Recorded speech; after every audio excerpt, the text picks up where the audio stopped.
Europe में राष्ट्रवाद का उदय, इस पाठ के पार्ट 5 में आज हम पुनः महत्वपूर्ण बहुविकल्पी प्रश्नों को हल करेंगे। तो इसमें पहला प्रश्न है, इटली तथा जर्मनी वर्तमान में किस महादेश के अंतर्गत आते हैं? यहाँ महादेश का संबंध महाद्वीप से है। तो जो इटली और जर्मनी है वह वर्तमान में यूरोप महाद्वीप में आते हैं। अगला प्रश्न है, फ्रांस में किस शासन वंश की स्थापना वियना कांग्रेस द्वारा की गई थी? जैसे आपको पता होगा कि जो वियना कांग्रेस की उसकी स्थापना कब हुई थी? 1815 में। तो वियना कांग्रेस के द्वारा फ्रांस में बुर्बो वंश की स्थापना की गई थी। प्रश्न नंबर 3, मेजिनी का संबंध किस संगठन से था? तो मेजिनी इटली का एक देशभक्त था। उसने एक गुप्त समिति बनाई थी जिसका नाम क्या था? Young Italy. तो लाल सेना, कार्बोनरी, फिलिप हिटेरिया और डाइट में से जो मेजिनी था उसका संबंध कार्बोनरी से था। मेटरनिख की दमनकारी नीतियों से असंतुष्ट होकर के इटली के देशभक्तों ने अनेक गुप्त समितियां बनाई। उसमें से कार्बोनरी भी एक थी, जिसका उद्देश्य था ऑस्ट्रिया को इटली से बाहर करना। प्रश्न नंबर 4, इटली और जर्मनी के एकीकरण के विरुद्ध निम्न में से कौन था? तो कौन सा वह देश था जो इटली और जर्मनी का एकीकरण नहीं होना देना चाह रहा था? तो वह देश था ऑस्ट्रिया। अगला प्रश्न है, जर्मन राइन राज्य का निर्माण किसने किया था?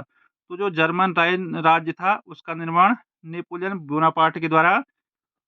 अगला प्रश्न है, जालवेरियन कैसी संस्था थी? क्रांतिकारियों की संस्था थी, या व्यापारियों की संस्था थी, या विद्वानों की संस्था थी, या पादरी एवं सामंतों की संस्था थी? तो जो जालवेरियन थी वह व्यापारियों की संस्था थी। प्रश्न नंबर 7 है, इटली के एकीकरण के मुख्य कर्णधार थे?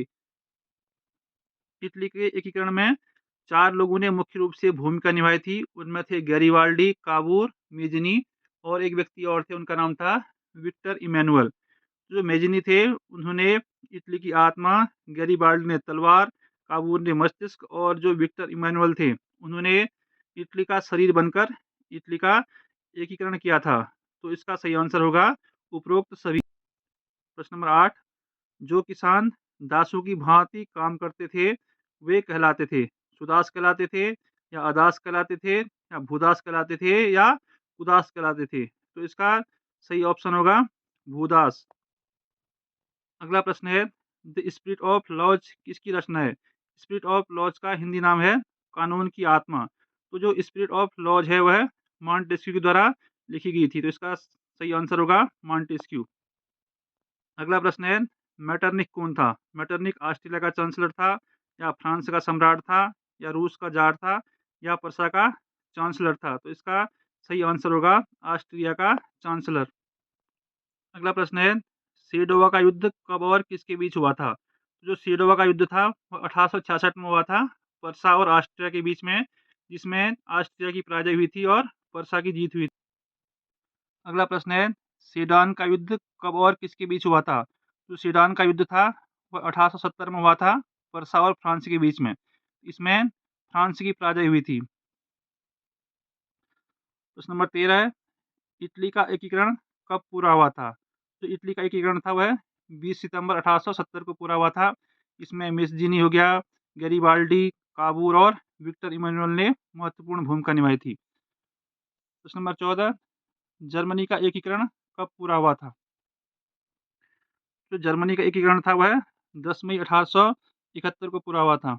आज की वीडियो का लास्ट क्वेश्चन है, इटली के एकीकरण में सबसे बाधक व्यक्ति कौन था? मतलब कौन-सा वो व्यक्ति था जो है इटली का एकीकरण नहीं होना देना चाहता था? तो इसका सही आंसर होगा रोम का पोप, क्योंकि बिस्मार्क, मुस्सोलिनी और काबूर ये इटली का एकीकरण करना चाहते थे, लेकिन रोम का पोप इसमें बाधक व्यक्ति था।